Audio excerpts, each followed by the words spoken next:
Jami'an tsaron ƙasar jamhuriyar Nijar sun samu gagarumar nasara kamar yadda suke yaƙi da 'yan ta'adda a fagen daga, inda a mako-mako sukan aiko da rahotannin labarai kan abubuwan da ya faru.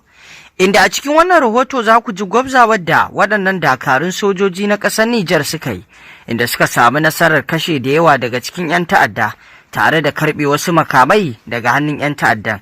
Dudai a ƙoƙari na ninka tsaro da samar da tsaro da kwanciyar hankali a ƙasar ta jamhuriyar Nijar. Inda a yammacin kogin Isa na ƙasar jamhuriyar Nijar, a dangance da aikin da jami'an tsaro na Operation Niyya suke yi, a ranar 26 ga watan Yuni na shekara ta 2026, a kusa da garin Samira, jami'an tsaron ƙasar Nijar sun kashe wani ɗan bindiga daɗi wanda yake ƙoƙarin shiga sansanin sojawa domin samo bayanan sirri. Inda jami'an tsaron bayan kashe shi sun ƙwace wannan waya da yake amfani da ita wajen naɗar sirri a ciki. Ƙirar Motorola Dudai a wannan yanki. A ranar 30 ga wata kuwa, jami'an tsaron ƙasar Nijar sun cafke wani mutumi mai kai wa 'yan ta'adda kayan abinci tare da makamai. Haka zalika an kama wasu waɗanda ake zargin suna tare da 'yan ta'adda. Haka zalika da aka bincika wayarsu an gano wasu tarin bidiyoyi waɗanda aka gane suna da alaƙa da 'yan ta'addan. Bisa waɗannan bidiyoyi da aka gani a cikin wayoyinsu da aka bincika, bidiyoyin sun nuna waɗannan mutane zargin da ake a kansu ya tabbata na alaƙa da 'yan ta'addan. Haka zalika a dai cikin aikin da Operation Almahau take yi a ranar 26 zuwa ranar 28 ga watan Yuni na shekara ta 2026. Jami'an tsaron na ci gaba da ayyukansu na bincike inda suka samu nasarar tarwatsa gurare maɓuya biyu na 'yan ta'adda a sassa daban-daban. A gefen ƙauyen Tufagar, jami'an tsaron ƙasar Nijar ɗin sun shiga wani guri wanda ake zargin kasancewar 'yan ta'adda a wannan guri. Wannan zuwa nasu ya ba su nasara da damar kawar da maɓoyar 'yan ta'addar hamma da wasu daga cikin 'yan ta'addan, inda 'yan ta'adda guda 4 suka kwanta dama a cikin wannan artabu.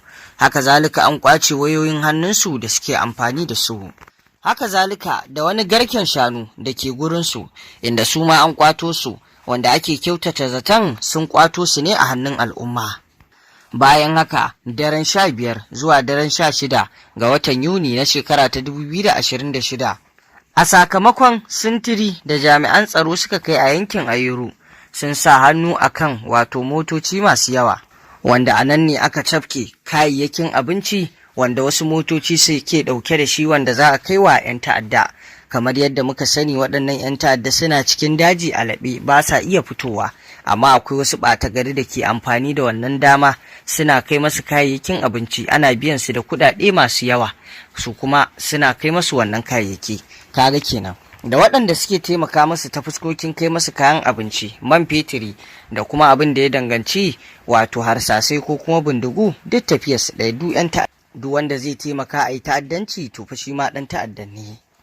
Inda jami'an tsaron dai suna matuƙar ƙoƙari, inda suke ci gaba da kyautata hulɗa tsakanin jami'an farin kaya da ma dai al'umma, wanda hakan shine zai samar da abin da ake da buƙata.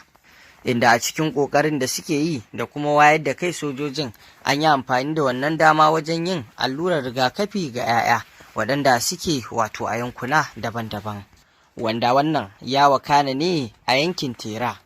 A ɓangaren jami'an Operation Damusa kuwa, su ma suna ci gaba da gudanar da ayyukansu na tsaron ƙasa, inda su ma sun gudanar da wasu ayyuka a hanyar wata ƙetare da take ɓoye. Hanyar ta zama hanyar da ake bi wadda ake ƙetarewa ana kai wa 'yan ta'adda kayayyaki ta ita, domin ba kowa ne ya san da hanyar ba, amma jami'an tsaro sun gano ta. Bisa wannan aiki da 'yan ta'adda suke yi ta wannan hanya, jami'an tsaron da suka shiga wannan hanya sun samu nasarar cafke wasu da yawa daga cikin waɗannan ɓata gari waɗanda suke kaiwa waɗannan 'yan ta'adda kayayyakin abinci, sannan kuma aka lalata jiragen ruwan da suke amfani da shi su tsallakar da kayayyakin abincin zuwa ga 'yan ta'addan, aka ƙona wannan jirage.